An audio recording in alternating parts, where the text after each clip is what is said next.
Happy to be joined on the podcast by Troy Vincent, the NFL's Executive Vice President of Football Operations. We record this shortly after 5 p.m. on Tuesday. The NFL had a virtual league meeting on Tuesday in which they passed two rather significant, amendments that Troy Vincent and I need to discuss in some good detail. And Troy, I appreciate you joining me. Let's start with the amendment that is G6A on your program today, and that was the amendment to allow possibly, it's not certain, but possibly an eighth playoff team per conference. Why was this proposed? Why did it pass? So this was something that was created by the in-season committee, Peter, which we've talked about before. So starting back in August. That's the 8-member committee, right? Players and former NFL executives and coaches. Yes, sir. With four former competition committee members. Okay. So back in August, we just began thinking of contingency planning and scenarios in the event, which is critical, in the event that we were not able to play the 256 regular season games in that 17-week window, or 18. Let's just say 17-week window. And the thought here was what's the best scenario? What's the best scenario of if you have unplayed games, how do you account for them?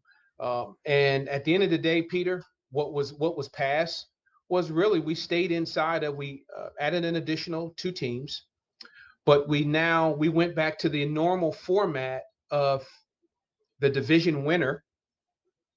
Still, where it was proposed, the original proposal was it was all based off a winning percentage, and just because you were a divisional winner did not mean that you would get the traditional home field advantage. So now it just goes strictly to divisional winner, and then those next, and then you would incorporate winning percentage in that as well for the total of the 1 through 8 seeding. Okay, so the 4 division winners will automatically make the playoffs. Yes. Okay. Yep. And the 4 wild card teams basically will be added to the playoffs likely based on the regular scenario, of what their record is, but could be based on winning percentage if every team at the end of the season does not play 16 games. Correct. If you don't mind, I'll just share with you. I took some notes post that as we were just finishing up. So the way it reads is the 8 teams qualifying for postseason play in each conference shall consist of the 4 divisional winners within the conference, the 4 additional teams with the best winning percentage. The 8 teams will be seeded as follows: the division champion with the best winning percentage, the division champion with the second best winning percentage, the division champion with the third best winning percentage, the division champion with the 4th best winning percentage, the wild card team with the best winning percentage, the wild card team with the second best winning percentage, down the line. So that is the formatting of what it look like in postseason play. In the event. Right. There was a time, correct? There was a time that there was consideration for not giving the 4 division winners. They would make the playoffs, but not giving them the top 4 seeds. Is that correct? That is correct. And the thought was if any time you could maybe change up some things in the current environment, why reward a team that frankly may win their division with 5 wins? Why reward them with a home game against a team that might win 10 or 11? Correct. And that was a debate, Peter, of the committee for quite some time. Yeah. For quite some time. What eventually turned the tide against it? I would just say, when you think about the team or the divisions that were tradition, really the best way to answer it is tradition, and not moving away from tradition in a year where we've had a lot of uncertainty. And if we didn't have to do it, why do it? So it was just one minor edit or tweak, but everything else that the in-season competitive committee laid out was put in place. Is there any way that sanity can prevail in the playoffs and we can please not have potentially a team with 7 or 8 wins in a regular season, a normal regular season, not host a playoff game against a team that might have even 11 or 12 wins? I think eventually we may get there. I think what we're seeing, which potentially could occur, and we still got a lot of ball to play, but what potentially can occur, I think it lends to that discussion. Yeah. I think it lends to that discussion. I really hope it does. So let me ask you one other thing about this.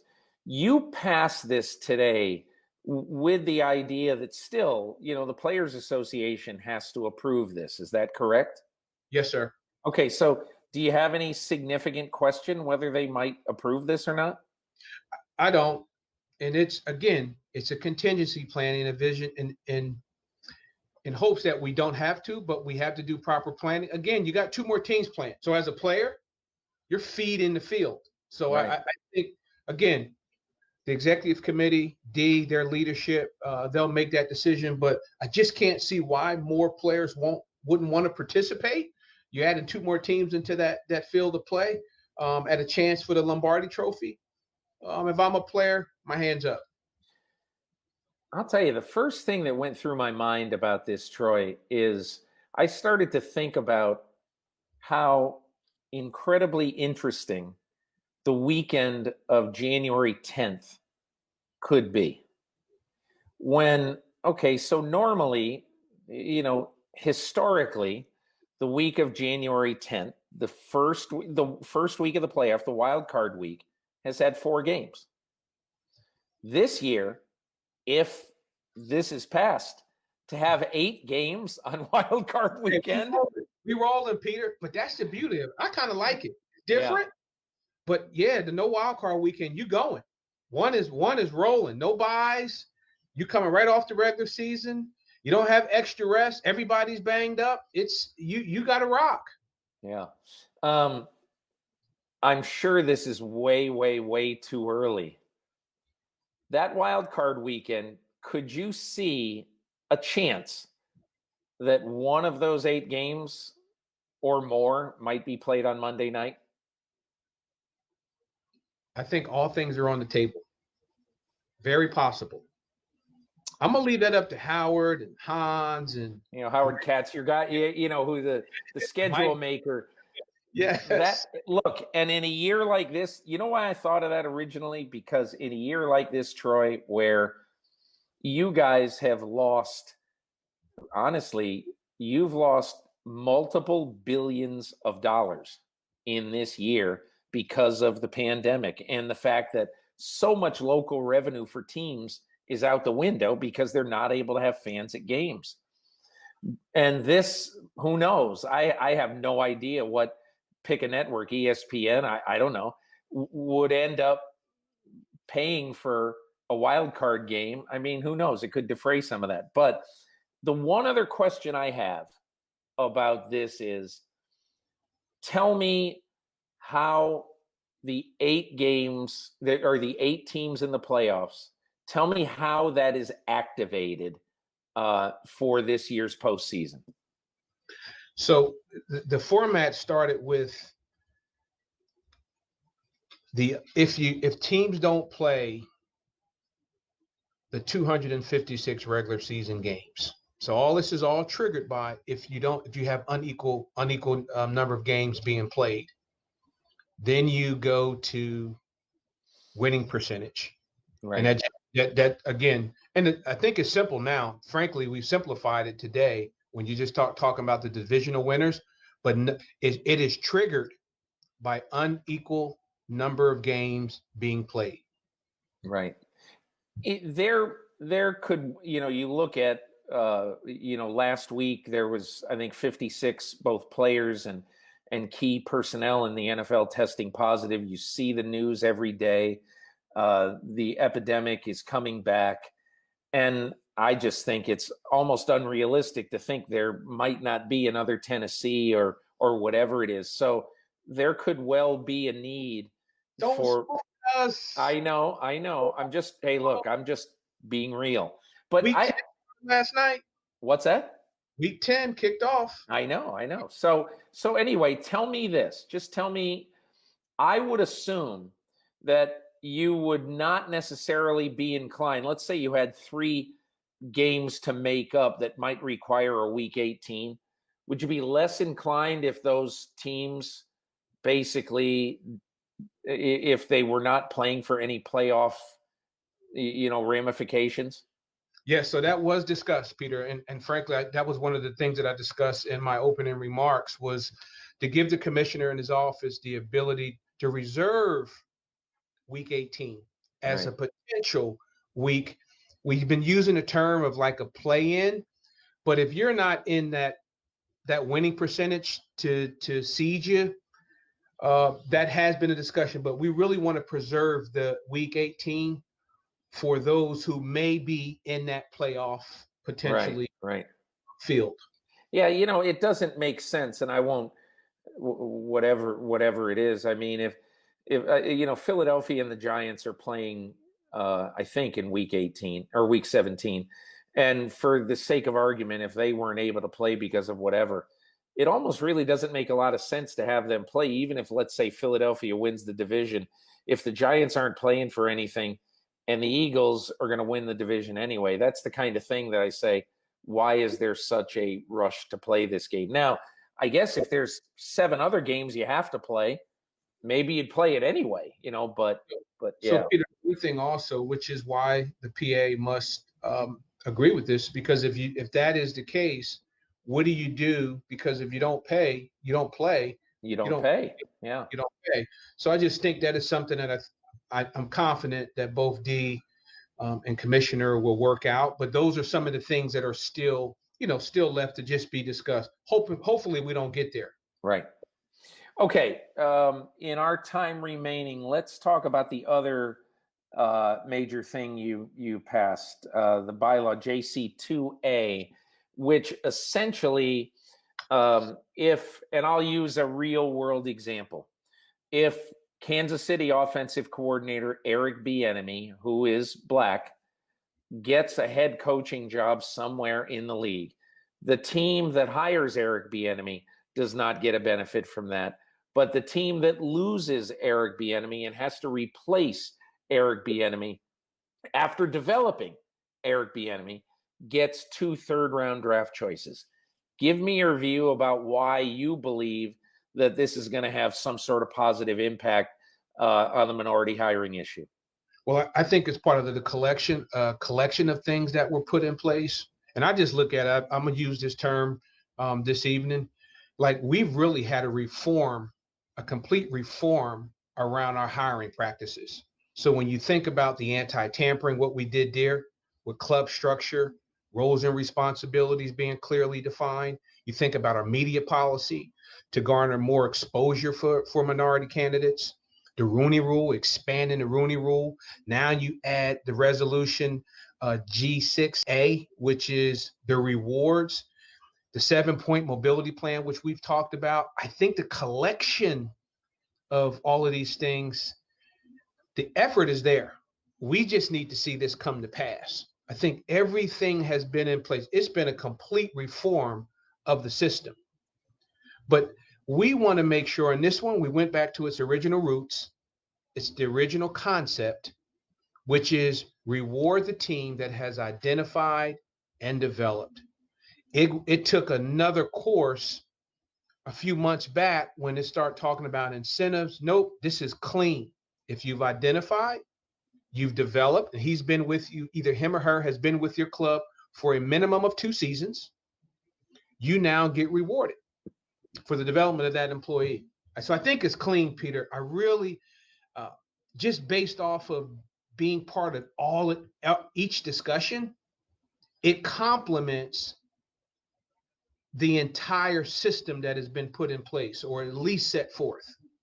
I think the better rule that you established this year was the rule that says, in essence, now you've got to interview 2 minority candidates before you have a head coaching hire. And you also have to interview minority candidates, 1 minority candidate, if you're going to hire a coordinator. Those are the things. Because even though I do like this rule, let's say the New York Jets interview Eric Bieniemy.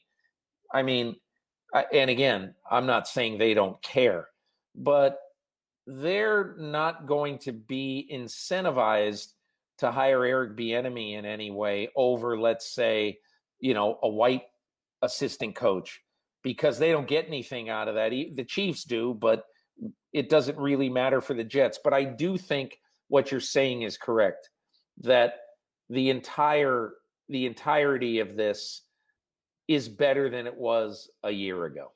Night and day. And I think the point that you made around, I do believe the amendment in the anti-tampering policy, coupled with that expansion of now with the coordinator's position, offense, defense, and the special teams coordinator, it opens up the pool. And then expanding the number of applicants.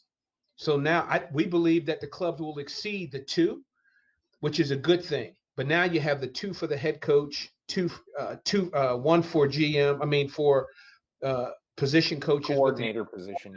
Yeah. I think all of those things richens the pool, increases the pool, which hopefully that we get better. We'll get some winning results. I want to ask you just a personal question about this, because you and I had a conversation in the spring about this. I mean, I don't want to overstate this, but you were significantly wounded personally by what happened in the hiring process last year and what's happened basically the last couple of years. And you feel like you definitely have a skin in this game, don't you? Absolutely. And the torch has been passed, and I referenced this, Peter, in our last conversation. The number of people that have come before me fighting, both white and black, club principal owners. Today, and I just look at my mentor, Wooten, as he has transitioned away, that this fight, I was looking at a quote from 2002 around the disparities in the hiring practices of men of color. And I think it's important that we speak to black coaches and black general managers have disproportionately been minimized.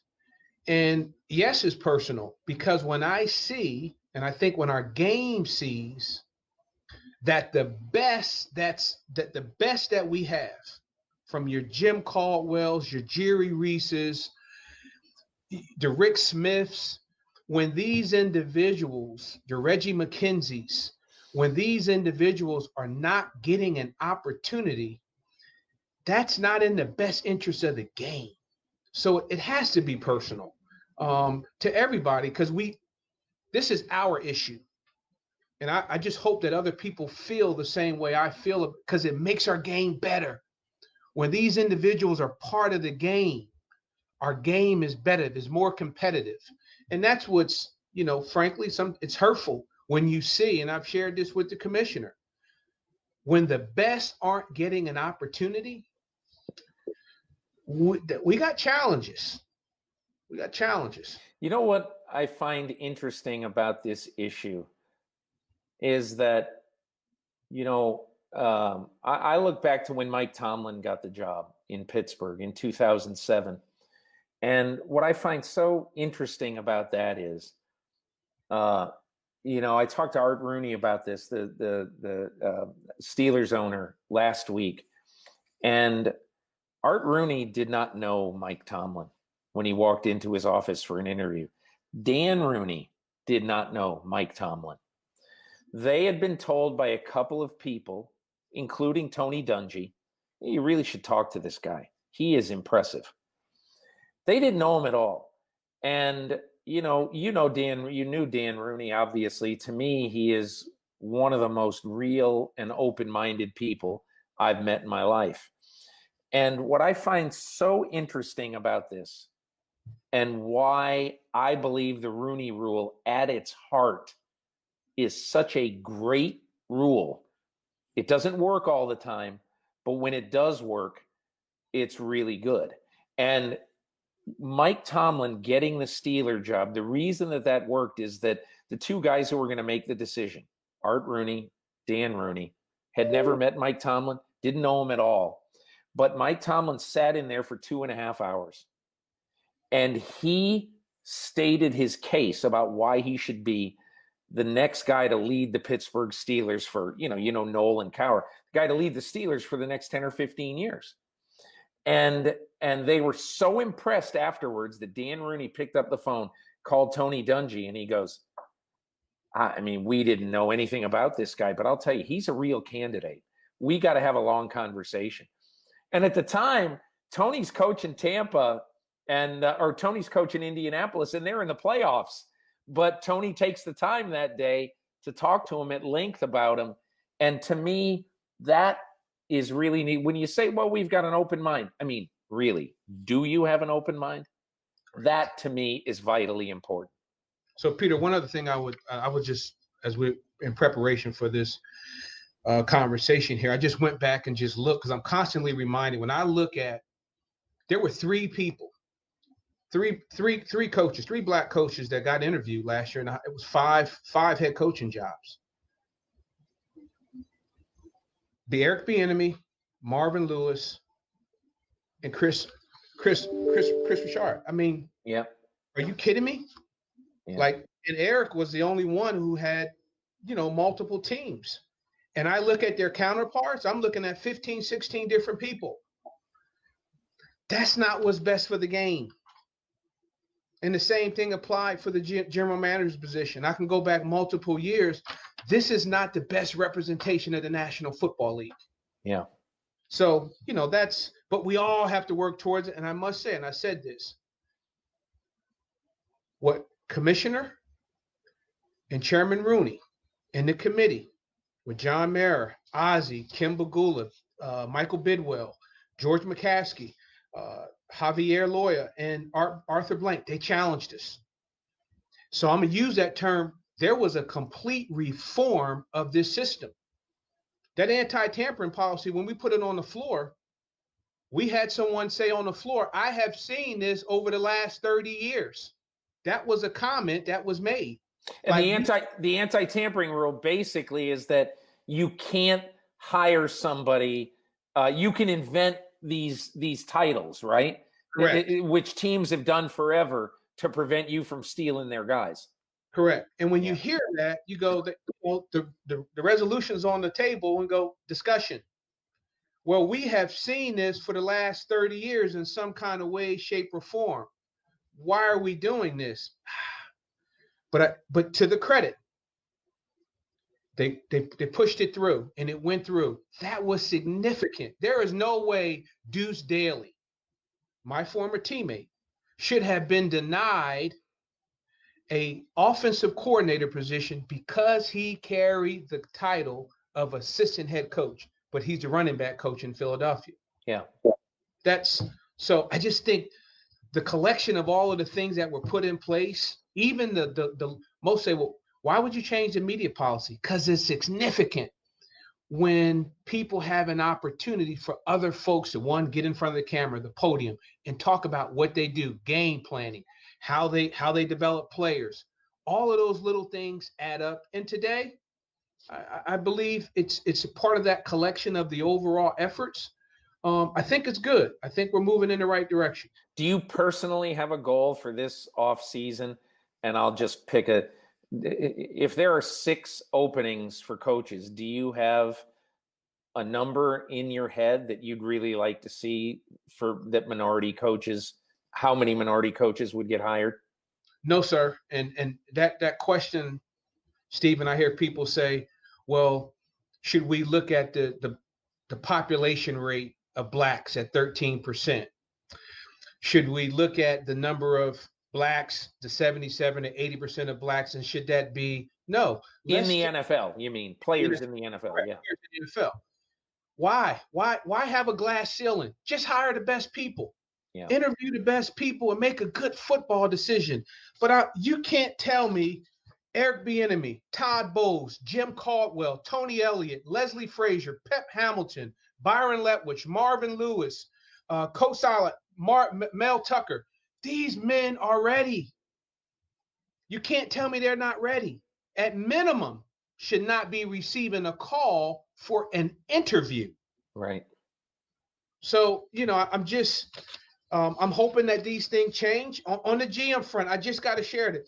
Ray Farmer, you look at Martin Mayhew, Jerry Reese, Louis Riddick, Rick Smith. Are you kidding me? Yeah. Are you really kidding me? So we got challenge, but there's some things been put in place, and we'll see the outcome come February. I'm going to just leave you with this, but last week on this podcast, I had a writer from The Ringer named Tyler Tynes, and he did a really, really good story about why so many black coaches around the country, not just in the NFL, but in college football and even going down to high school, are depressed because upward mobility is terrible. It's hard. In all forms of football. But he had a great line. He goes, there are no black wonder kind coaches. Like you've got Sean McVay, you've got Zach Taylor, you've got Matt LaFleur, you've got Joe Brady. And, you have owners saying to these guys, here are the keys to our castle. Take them and do whatever you want, And again, look, I'm not trying to be I don't even know what the right word to say, but I'm not trying to make this more of an issue than it is, but it's not so coincidental that every one of those guys is white, and that's why, to me, like, let's say a Tony Elliott, nobody knows who he is, who might listen to this podcast really, but he's the offensive coordinator at Clemson. He has been the guy behind some great offenses and some great quarterbacks like Deshaun Watson, Trevor Lawrence, some great offensive talent. You add in, they got 5 guys picked in the first round every year. So anyway, I guess my point is, man, but Peter, I don't know why nobody's interviewing Tony Elliott to do something in the NFL. You said you don't want to make it an issue. It is an issue. Yeah. It's for our great game. It's a blemish on our great game. These are great. They're great men. They're great leaders of men. They're innovative. We just lack the opportunity. Troy Vincent, NFL Executive Vice President of Football Operations, thanks for joining me to talk about these 2 issues, both really important. I think the second one is a lot more important than the first, but thanks so much for taking all the time. Thanks, Peter. Thanks for having me. Hi, I'm Mike Tirico, and thanks for watching. Make sure to hit subscribe for the latest news and highlights from NBC Sports.